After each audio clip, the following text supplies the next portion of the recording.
नमस्कार। मैं गार्की श्रीवास्तव आज आपके सामने एक विषय लेके उपस्थित हुई हूँ।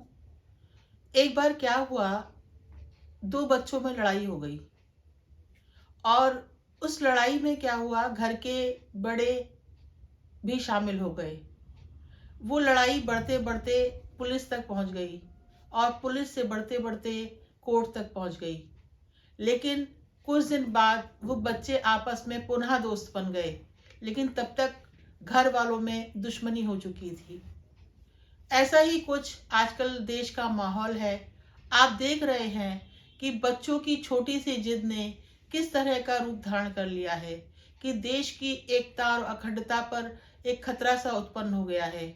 आज के हमारे युवा, जिनका ध्यान पढ़ाई में और अपनी उन्नति में होना चाहिए, वो किस तरह के झगड़े में फंस चुके हैं। आप देखते हैं, देश के लिए और एक स्कूल के लिए सबसे जरूरी चीज होती है अनुशासन। विद्यालय में धर्म, जाति, संप्रदाय से ऊपर उठकर होता है अनुशासन। और विद्यालय में दो ही प्रजाति होती हैं, एक होता है शिक्षक और दूसरा होता है विद्यार्थी।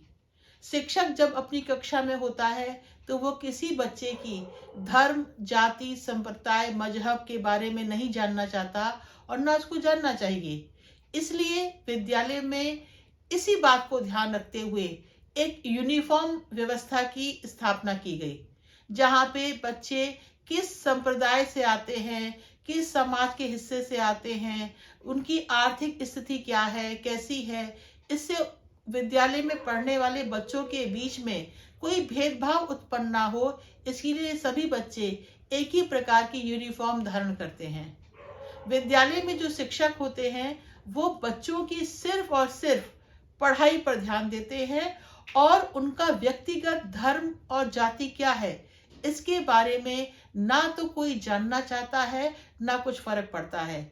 बगल की सीट पर कौन सा बच्चा बैठता है, वो किस धर्म का अनुयायी है, बच्चे ना तो ये जानना चाहते हैं और ना उनको जानना चाहिए। सारे बच्चे एक साथ मिलकर खेलते हैं, प्रार्थना करते हैं, पाठ सहगामी क्रियाओं में भाग लेते हैं। कोई बच्चा राम बनता है तो कोई बच्चा कृष्ण बनता है, कोई बच्चा रहीम बनता है तो कोई बच्चा गुरु नानक देव बन जाता है। ऐसे में जाति संप्रदाय कहाँ आता है? भारत जैसे देश में, जहाँ विविधता का देश है, ये बातें और मुखर रूप में शामिल हो जाती हैं। जब किसी अवसर पर तिरंगा झंडा लहराता है तो हरा, केसरिया और सफेद मिलकर के भारतीय ध्वज बन जाता है और सब उस ध्वज को अपनी सलामी देते हैं। मैं आपसे एक बात कहना चाहती हूँ कि मैं क्या पहनती हूँ और मैं क्या खाती हूँ, ये मेरा व्यक्तिगत बात है। इसमें किसी को बोलने का कोई अधिकार नहीं है। मैं ये बात मानती हूँ और ऐसा होना भी चाहिए। लेकिन जब विद्यालय के अंदर आप होते हैं तो वहां पर इस स्वतंत्रता को अनुशासन में बाधक माना जाता है, क्योंकि मेरा खाना मेरी पसंद के अनुरूप होता है, लेकिन मेरा पहनावा एक अनुशासन के अनुरूप होता है। क्या कारण है कि जब बच्चा 12वीं तक स्कूल में पढ़ता है तो उसको विद्यालय की यूनिफॉर्म से कोई परेशानी नहीं होती। बच्चा कॉन्वेंट में पढ़ता है तो वो कॉयर यानी कि जो क्रिश्चियंस प्रार्थना होती है वो गाता है। यदि बच्चा किसी अल्पसंख्यक स्कूल का छात्र है तो वहां पर जो प्रार्थनाएं गाई जाती हैं, बच्चा पूरे मनोभाव के साथ उन प्रार्थनाओं को गाता है। उसके मन में कभी धार्मिक विभेद उत्पन्न नहीं होता। तो क्यों ये इस स्तर पर आकर हम इस फिजूल की बहस में पड़ जा रहे हैं? और मैं आपको ये बात दावे से कह सकती हूँ कि ये जो समस्या उत्पन्न की गई है, इसमें कहीं ना कहीं बड़ों का हाथ है। क्योंकि जब बच्चे छोटे होते हैं तो मैंने कई बार देखा कि मुस्लिम पृष्ठभूमि की छात्राएं हमारे विद्यालय में कभी कभी भारत माता बनती हैं, कभी कभी भजन गाती हैं, संगीत गाती हैं। उनके घर वालों को ना कोई आपत्ति होती है, ना उन बच्चों को कभी आपत्ति होती है। ये अचानक से ये माहौल देश में क्यों बनने लगा? क्यों राजनीतिक इसमें शामिल हो गए? क्यों ये बात पुलिस से होते हुए कोर्ट तक पहुंच गई? ये बहुत सोचने का विषय है। जिस तरह की धर्मांधता भारत में फैलाई जा रही है वो दुख का कारण है। विद्यालय में बच्चे पढ़ने जाते हैं और पढ़ाई के अतिरिक्त उनको ना तो कुछ सोचना चाहिए, ना उनको सोचने पे मजबूर होना चाहिए। हमारा जीवन, हमारा प्रगति इस पे निर्भर करती है कि हम धर्मांध ना हों, हम विश्वास के को महत्व दें। मैं मानती हूँ कि भारत में महिलाओं को स्वतंत्रता का अधिकार है। वो क्या पहनती हैं ये उनका निजी और व्यक्तिगत अधिकार है, लेकिन विद्यालय के बाहर, स्कूल कॉलेज जंग के अखाड़े के मैदान नहीं है। वहां धर्म के नारे लग रहे हैं और मीडिया उसको बड़े अच्छे से दिखा रहा है।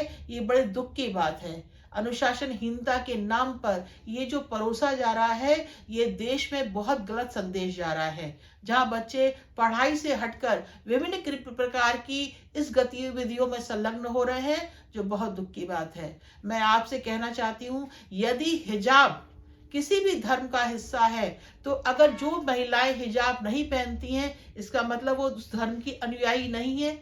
या फिर जिन स्कूलों में या जिन सार्वजनिक जगहों पर लोग हिजाब नहीं पहनते हैं, वो धर्म को नहीं मानते हैं। धर्म को इससे मत जोड़कर देखिए। लड़कियों को क्या पहनना है, क्या नहीं पहनना है, इसका निर्धारण राजनीतिक पार्टियां ना करें।